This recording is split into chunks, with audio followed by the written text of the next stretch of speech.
hey there, everybody. Welcome to Gather and Go, the podcast that helps you plan, promote, and lead better trips. I'm Brian Jewell. I am your host. I am feeling courageous today and so glad that you have decided to join us for this first episode of 2026. And as always, our promise to you is that we're going to do everything we can to make this investment of your time worth your while. Today, I have a really great featured conversation for you with Rafat Ali of Skift.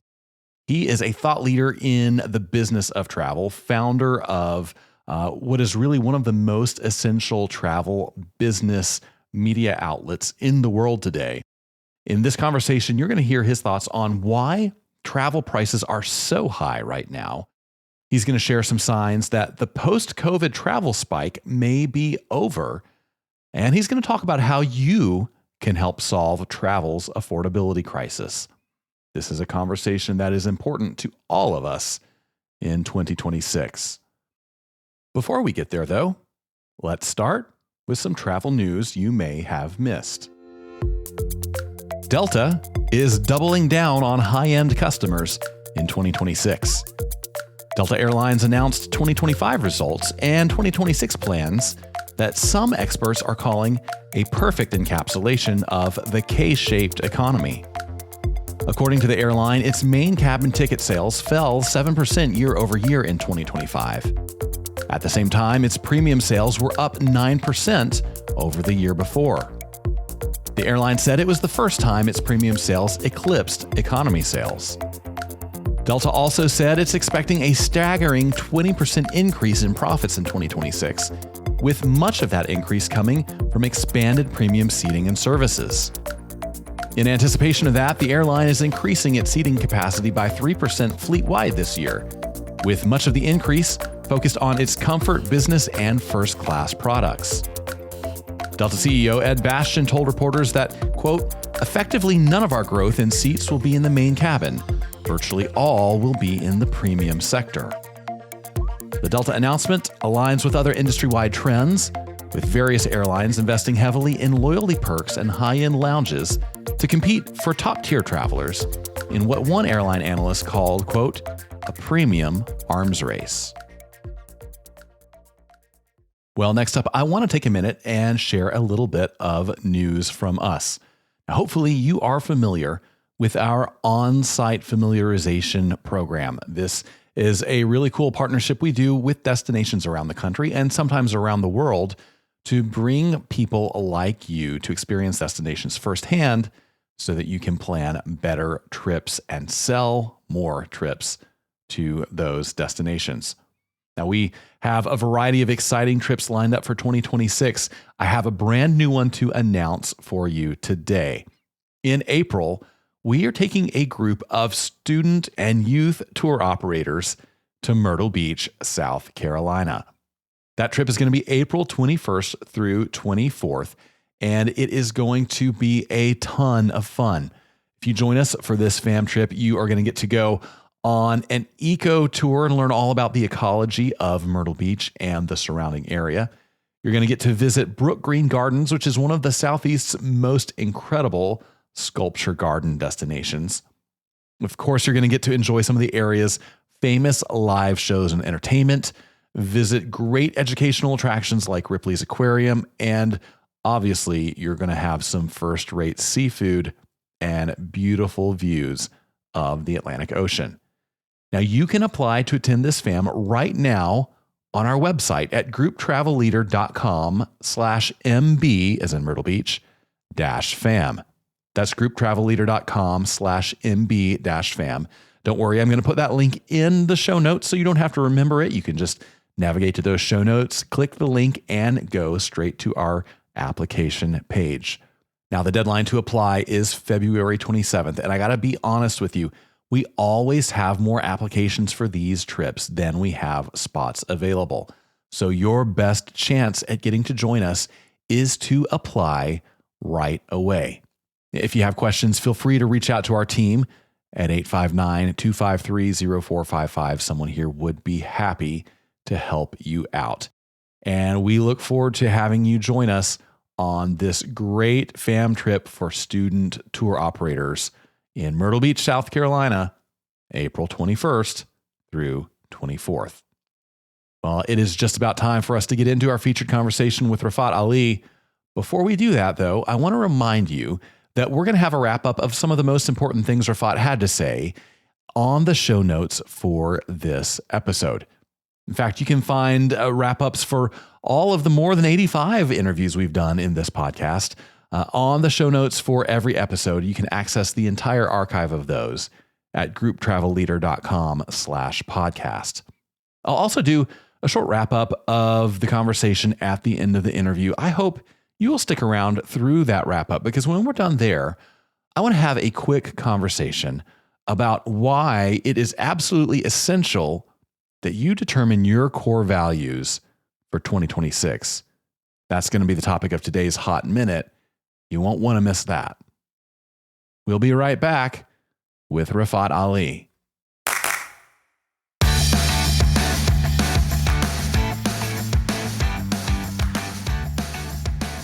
All right, everybody. My guest today is a journalist, entrepreneur, and business content expert. He is the CEO of Skift, a travel industry media company he founded in 2012. There, he leads a team of journalists, researchers, and other professionals who provide some of the industry's most critical news, data, and events for stakeholders around the world. Rafat Ali, welcome to the podcast. Thank you, Brian. Thank you for having me. I'm so excited to have you here. Skift is absolutely essential reading as far as I'm concerned. It is certainly part of my morning routine to tear through every part of that morning newsletter I get every day. So thank you, number one, for the service you've provided to our industry. It's really been invaluable. There's a lot I want to talk to you about today, but before we get into sort of topics of the moment, I'd love for you to tell our audience how you made your way from a background in computer science to journalism and now ultimately, being a media mogul in the travel industry. Yeah, I don't know the mogul part, but thank you for that. Thank you for that generous intro. So, born in UK, grew up initially in US, and then grew up for most of my childhood and early youth in India. My family's Indian, which is where I did my computer engineering, what they call BTech here. And didn't want to be a programmer because back in those days, this is a long time ago, in India, the opportunities where you work for like an outsourcing firm, and I didn't see myself sitting behind a desk, which ironically we all sit behind a desk now. Right. But and coding, in hindsight, I'm just reading all the stuff about how AI is taking over coding. And so anyway, I'm glad I didn't go that path. And so wanted to become a journalist, and that's what I ended up being. First in India in the B2B media world, and then came to US to do my master's in IU, and stayed over, and I've been here now since 1999. So what is it now? 26. So like 27 years, going into 27th year. And have built a life here. This is my second media information company. I've always spent my life in B2B media. So like you, focused on a sector, going deeper into a sector. The first company I built and sold was not in travel. It was in the business of media. It was a media company focused on the business of media that I sold to Guardian out of UK back in 2008. And then left 2010, traveled for 2 years, started Skift in 2012, as you said, and then now 13 years in, the humble vision back then was we wanted to be the Bloomberg of travel. And I would say we're sort of well on our way, 13 and a half years in, spanning all different parts of the travel industry, news, information, news, research, conferences, marketing services, advisory, executive search, a bunch of other stuff, podcasts like you. Yeah. And virtual, about 100 people in 17 different countries. A very global business. I'm based in New York, but our team is based in all over the place. Yeah. And a lot of what we focus on is sort of the intersection of tech and marketing, but also larger forces in the world that have an impact on the travel industry. And oh my God, 26 is the year where all of it is happening. And so certainly the larger forces are bearing on travel Unfortunately, not the best of ways, and I'm sure we're going to talk about that. And so, yeah, that's a lot of what we focus on. Yeah, well, it is really fantastic work. There are so many forces impacting travel right now. You have written a few times over the past couple months in Skift, particularly about the affordability crisis, what I would call a crisis of affordability in travel today. Can you? I'm sure our listeners all kind of intuitively know what we're talking about, but describe the situation you're seeing that makes you say, like, guys, something's not okay here. Yeah, I mean, since the start, if you remember back in 10 years ago, when the sort of baggage fees first came in, and I'm talking airlines, and everything became sort of upsell. Mm-hmm. And I think we're at the logical other end of that cycle that started, which was unbundling of fares. I mean, it started a long time ago with low-cost carriers, but the baggage fees particularly was just something that consumers grasp onto. And now it's obviously non-controversial, but still people, it's not like people like it a lot. It's become the norm. And I think travel brands over the years have figured out, using more technology and more pricing algorithms, and now obviously AI coming in, consumers' propensity to pay whether they like it or not. Or their desperation to pay for extra services, if you will. And I think that nickel and diming, if you want to call it that, because it's really not nickel or dime, right. Has caught up with the industry in many ways. Has caught up, I think, in general with the larger economy. I think the article, couple of stories that I wrote that I know you have read because you messaged me after, was last year when I went to Vegas. And just was disgusted by how expensive it's become. Yeah. And we're seeing the effects. I mean, you know this because you cover the industry as much as we do. Vegas is in trouble. Yeah. It's not just because the Canadians are not coming. It's because it's become unaffordable to go. If you're going to charge $18 for a bottle of water in a hotel room, there's going to be some effect. Yeah. And it's going to catch up with you at some point. So I think the affordability crisis, which is happening in cities, I live in New York City. If you know, the last election for the mayor was run on affordability platform. Yeah. And it is a real issue. It's a real issue. I mean, and I think it's being felt across the country. I would even take it further. It's being felt in many different parts of the Western world, particularly. And I think our daily lives our travel lives are not insulated from the daily experience of us living. And it's, I think, boiling over. And as much as travel brands wanted to extract the maximum post-COVID because they were shut and hurt for a while, and there was a consumer demand to pay for it, I think at some point, like Delta just reported their earnings this week, and we're at the start of the year, and the earnings cycle is starting. And they said, like, the K-shaped economy in the world is very real in travel as well. Mm-hmm. As in, when they call luxury resilient, that also hides a larger truth, which is a lot of people. And the article that I wrote, that I think this time you messaged me, was about how the U.S. hotel industry has abandoned the middle class. Yes. And and I purely talk mostly about sort of the chain hotels. Mm-hmm. And if you look at the history of sort of branded chain hotels in America, middle class consumers, when car became a modes of transport, and they, the road trip became a thing, that's where the middle class started traveling in U.S. in more larger numbers. And that middle class has been abandoned by the industry, as you know, because a lot of them have been priced out. And the luxury part of the market is doing well, but you can see in the results, the lower end and the middle end of the market is not doing well. Yeah. And so that was, I think, long way of saying a lot of the larger issues of affordability in the economy, in our daily lives, have entered into travel. And why wouldn't they? I mean, the travel will say labor costs, have gone up and cost of everything has gone up. This is obviously true as well. And so I don't know if travel alone can solve it, but at some point, this just because you can price tickets and services 10 different ways and upsell 10 different ways doesn't mean it's the right thing to do. Yeah. Long term for your own brand. I'm not even talking like a public service.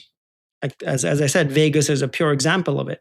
And I know this for a fact that the Las Vegas Tourism Board is worried and have told their hoteliers who sit on its board that, look, this is what is happening. You have priced out so many people by your habits, and there has to be some sort of a reset. So yeah.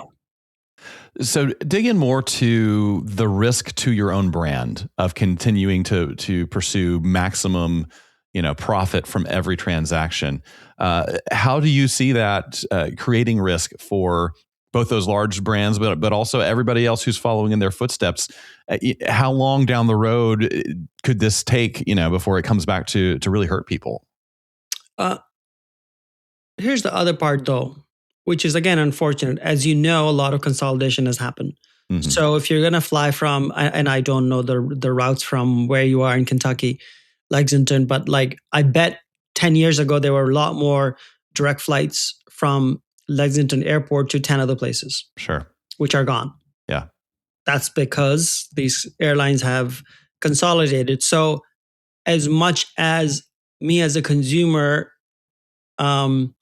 may not be satisfied with the service, we don't have a choice. Particularly, this is true in airlines. In hotels, it's a little bit different because there's just a lot more choices.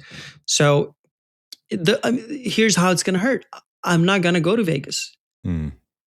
Like, why bother going to Vegas? The only reason for me to go to Vegas these days is just to go for a conference, as you know. Right. And even that, like, we ourselves as a company have thought of doing conferences in Vegas, and we don't do it because it's like our own personal experience has been so bad. So I guess Vegas lost money as a result of it. Yeah. Vegas, not the city, but the people, the hotels that are in there, or the spending in the local restaurants, etc. All of that is gone because it never came into our consideration set. Yeah. There's direct and indirect effect that happens as a result of it. Another example, just recently, I went with my two young boys, literally like 3 weeks ago, to Puerto Rico. And I took Delta, assumed that I had booked the tickets and they would put the three of us together. Turns out at the airport, and I bought the cheapest rate. It was expensive because it's the end of the year, and this is, it's like 3 times the price of what a regular time would be. But whatever. And I got to the airport and they weren't together. Like, one is a 5-year-old, one is a 10-year-old, and me. Oh, goodness. And so they weren't charging for it. But again, it leaves a bad taste in the mouth. And I'm going to take JetBlue again, which is what I used to take when I go to Puerto Rico. Yeah. So again, these small things add up in people's minds, especially if they have choices. And then they just go to the place that treats them better. Yeah. So I think that generally is what it is. I just wrote this article that just published literally right before this recording started, that travel's wallet share, this is US data, so credit card data from like 3 different banks for last year's credit card spending, and travel's spending as part of it. So one of the things that the conventional wisdom became after COVID is that, people have prioritized experiences over things. Mm-hmm. I'm sure you have heard the cliche. We have obviously said that 100 times. But the numbers now are showing that travel's wallet share has decreased in the last 2 years 4 percent points. Wow. From 12% to 8%, which basically means in the hierarchy of needs and wants of a human being in US, or at least the credit card spending person in US, Mm-hmm. It's fallen down to what it was before. Before the surge of experiences over things happened, which you can parse it 10 different ways, which is one, has become more expensive, travel. Two, everything else has become expensive, so we better have to spend on our regular daily needs and wants of living. And three, that travel has come back to where it was in the hierarchy of needs and wants. So there are many ways to parse it. And I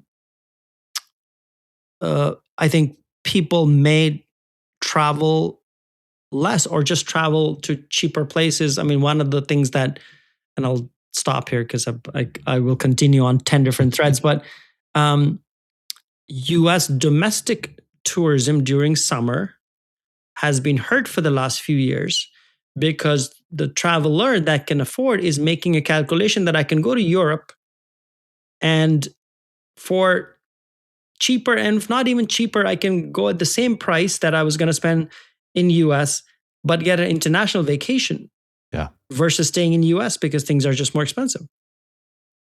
So, these are all these threads that we've been covering that I sort of am trying to bring together, not just in stories, but in my own mind as well. Yeah. So how much flexibility do you think travel vendors have? I realize it's different at the airline level than at the hotel level where you've got thousands of independent operators. How much flexibility do they have to say, okay, you know what, we can lower these rates, we can get back to normal? Or are they going to say, our hands are tied because of our labor costs and our supply chain costs, and we can't bring down rates or else we're going to lose money?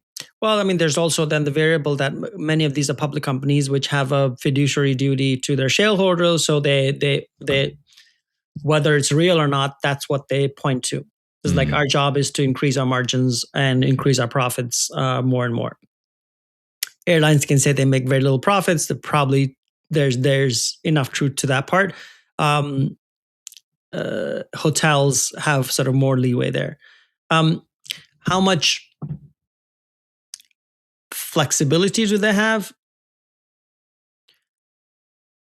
Probably not. I think them divorced from the larger economic reality of the country is hard.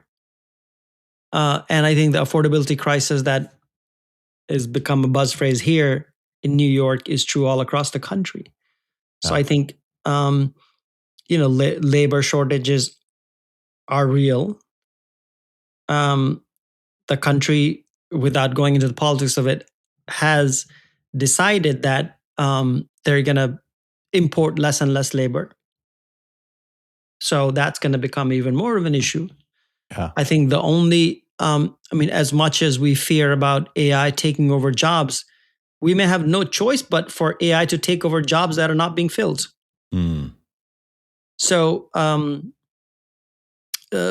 particularly service industry jobs, or at least the parts that can be automated. Yeah. So if a robot delivers dinner to your table at a restaurant, you're okay with that? Personally, I think depends on the context. If I'm going for a business trip to one of the conferences that you guys are putting together, I don't care. Yeah. But if I'm going with my kids, well, kids may be happy because they think it's like a gizmo coming in, which they do because these days there's some of those gimmicks. So been to some of those restaurants, and for now they're just gimmicks, as you know. Yeah. Yeah, I don't know. I think I may take efficiency because of shortage of labor, where things have become so inefficient and takes time, etc. And if as a consumer, honestly, if it lowers my costs, I may just be okay with it, as bad as it is for other stakeholders in the ecosystem. Yeah. So you mentioned that this is an issue in other parts of specifically the Western, developed Western world. Are there? Yeah, this is Spain, Italy are being hollowed out, as you know. Yeah. Villages are emptied out. In some of the other countries is still a little better only because immigration is coming in. So people have come in and there's labor. But UK is ground zero for this. Like they did the biggest own goal in history, which is the Brexit thing that they did, and people stopped coming, and now they have a challenge with labor all across, and the country's in a bad shape. I mean, in general, the thing that's going for America, for all the challenges they are in America, the economic power and economic might is still there and continues to, as you know, this year, the last year, the growth has been very, very good. And just if you look at the broader numbers, a lot of it is driven by AI investments. People are saying as much as half of it is driven by AI investments. And so it may be temporary. But in UK and other Western countries, that's not the case. I mean, US economic might still gives it an opportunity to make the underlying social fabric and of the country right in terms of safety net, in terms of affordability, because we just have the money to do it. It requires a will at this point, and Right. you know, at the larger level. In other countries, they don't have a choice because they may not have the money to do it. Now, how does that affect the affordability of some countries, let's say outside the developed West? Is it still relatively affordable to visit Thailand or South America? Yeah, it is. It is. And I mean, look, if you go to, for instance, and it depends on the currencies as well. So like Turkey, which has become even in your group travel world, has become a big destination now by many counts, is like one among the top 5 visited countries in the world, which is incredible. The Turkish lira has been low, and that's why Americans and everybody else are going there. It has become, the cities have become expensive because these cities are going through a boom, like Istanbul, for instance. Still cheap, but not as cheap as, I don't know, 2 years ago.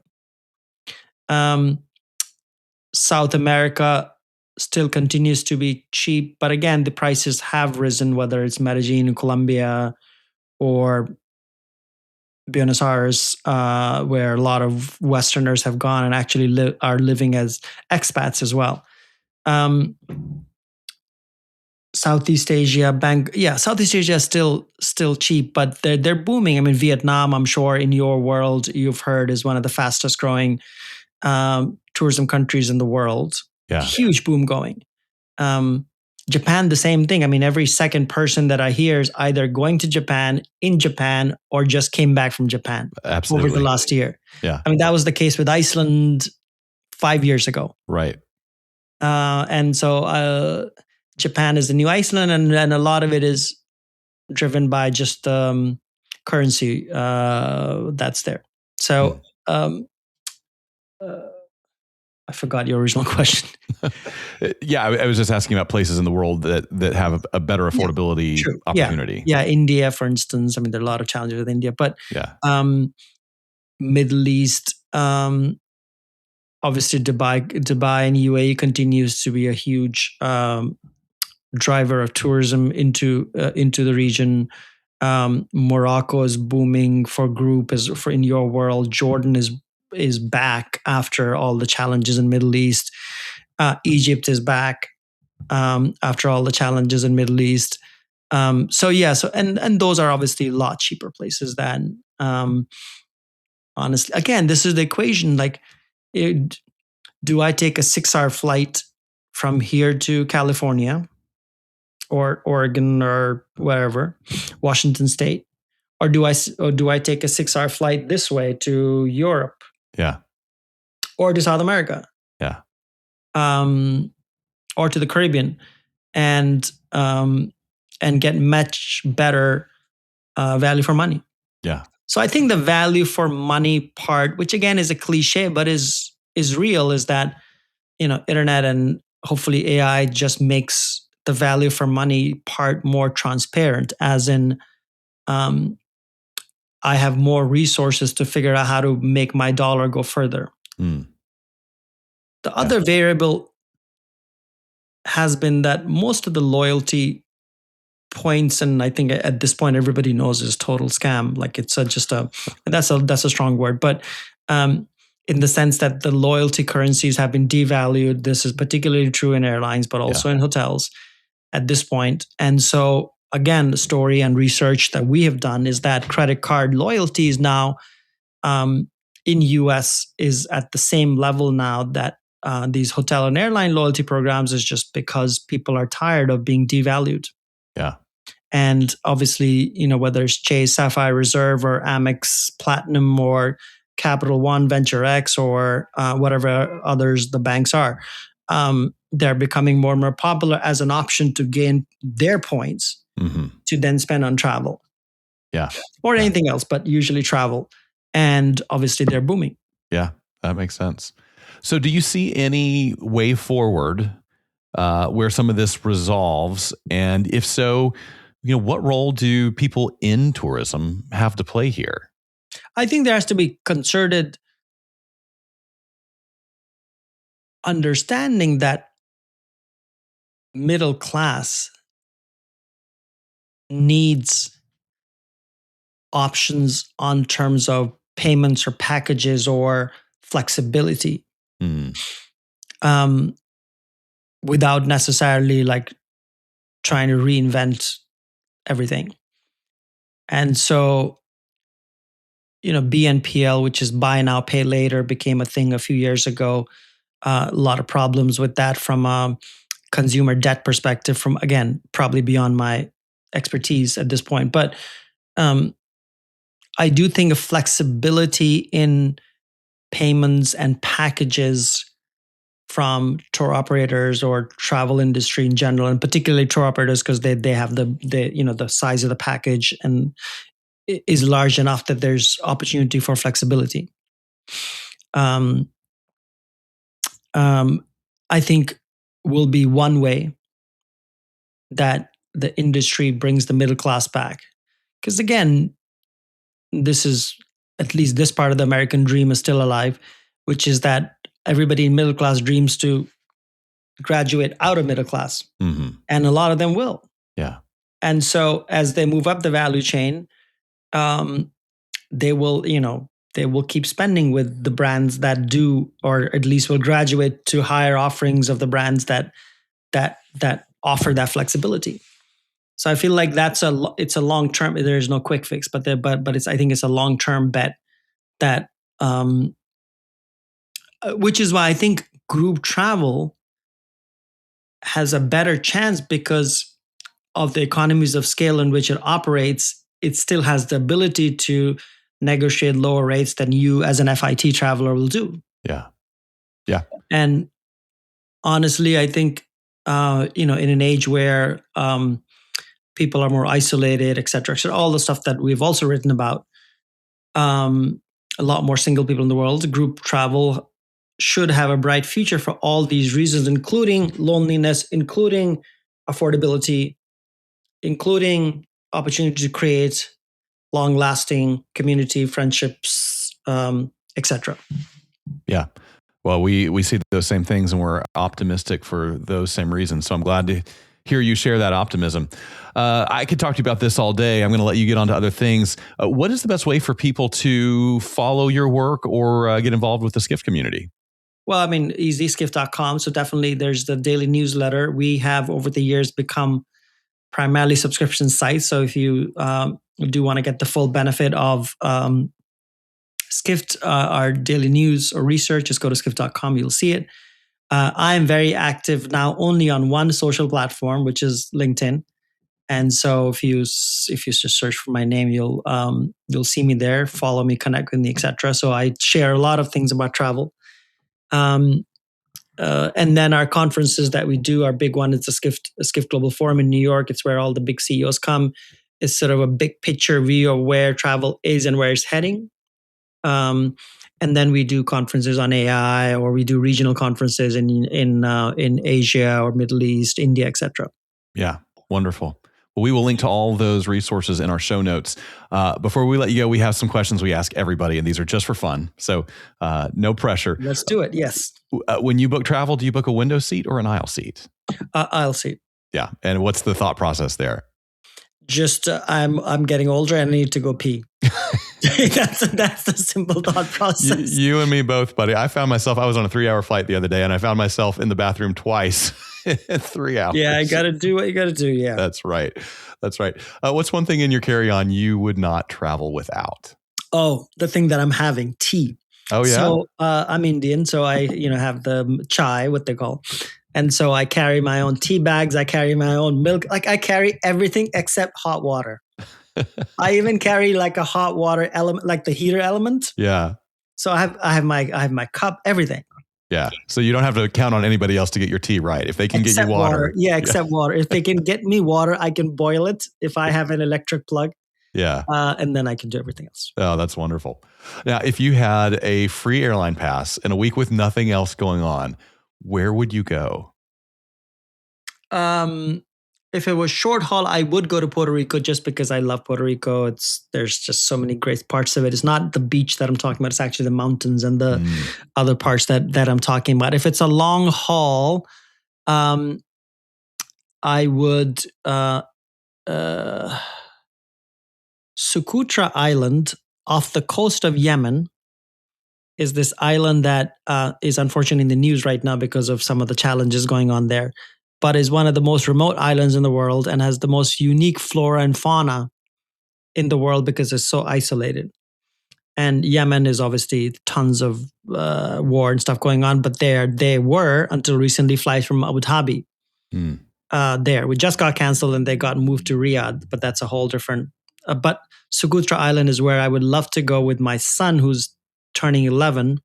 So a dad and a son trip in the near future when things settle down. Yeah, that sounds wonderful. Hope you're able to do that. My last question, what is something you have seen or done on the road that you wish you could experience again with somebody you love? We did this with my wife in 2014 or something. We went to Algeria, my wife and I, and went to the Sahara Desert. And we didn't know this, but in this town, there was this, what we later learned was an annual music festival of North African Tuareg, which is the Tuareg tribe's music. Wow. And it was such a surreal experience that we went with this French couple who knew a little bit of English. And it's like the locals dancing in their full like tribal garb with like electric guitar musicians on stage, because that's the sort of the music that happens there. But they play the guitar in a little different way. And it was the most surreal experience that we had, and would love to do that again. That sounds amazing. Well, Rafat, it's been a pleasure having you. Thanks so much for joining us. Thank you, Brian.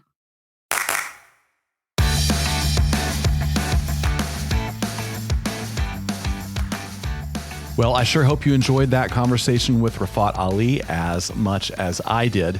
I want to take a minute to review some of the most important points Rafat made, just to make sure you don't miss some of this, because I really do believe in 2026, this is going to be the defining issue in the tourism business. And I want to make sure you are equipped to get on the right side of it.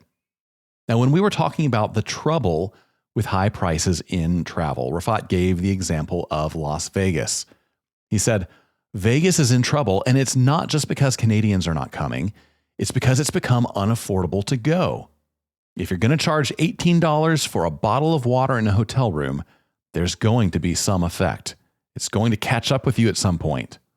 He said, just because you can price tickets and services 10 different ways and upsell 10 different ways doesn't mean it's the right thing to do long-term for your own brand.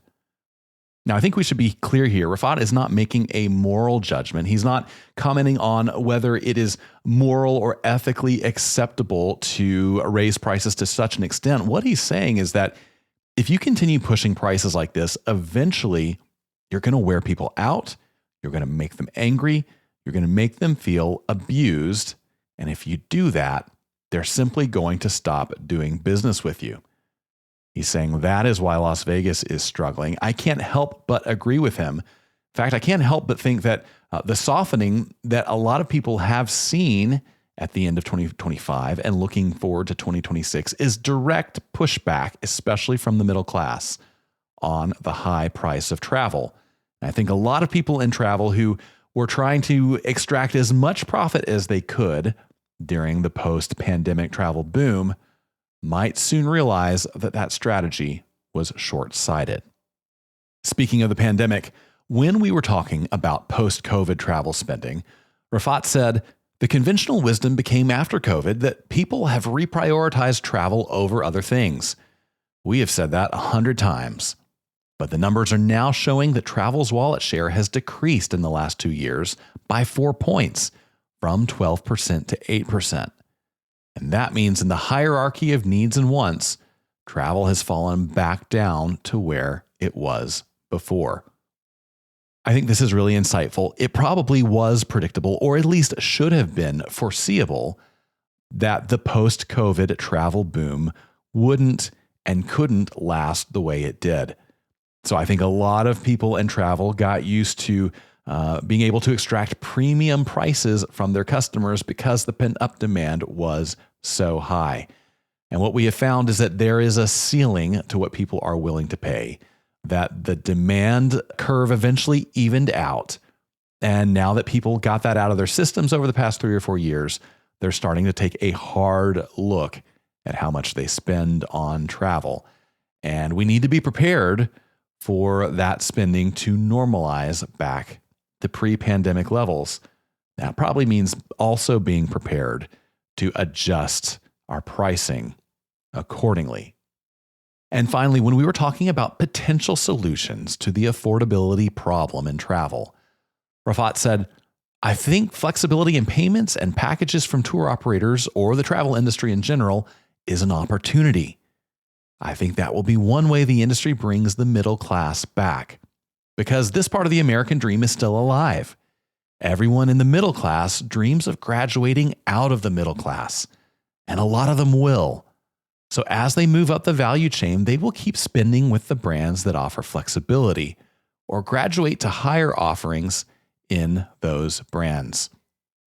I think this is a brilliant insight that many, many companies could use a refresher on.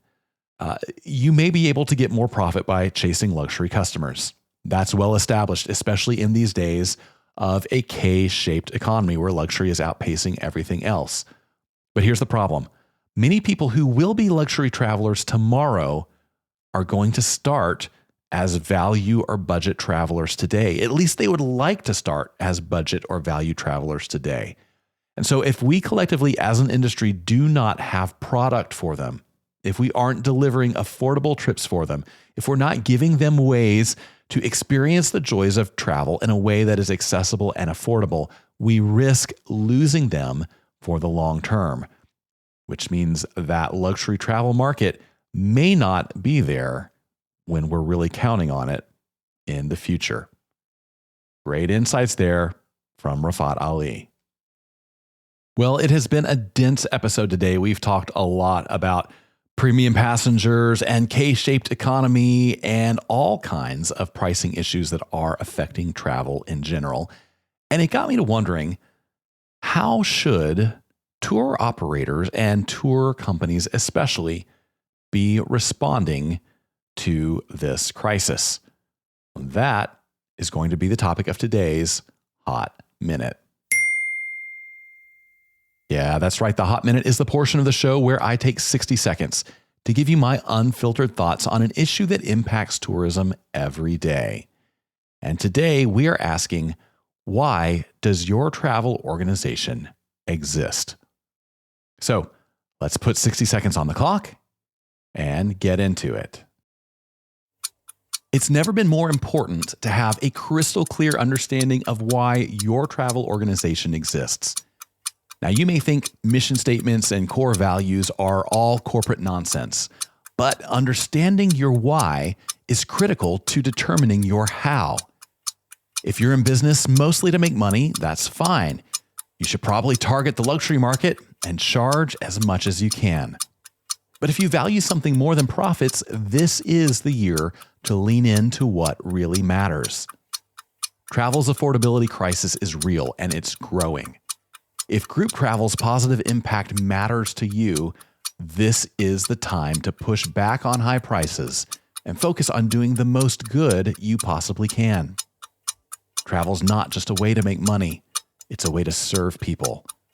And from where I sit, we need a lot less focus on the former and a lot more focus on the latter.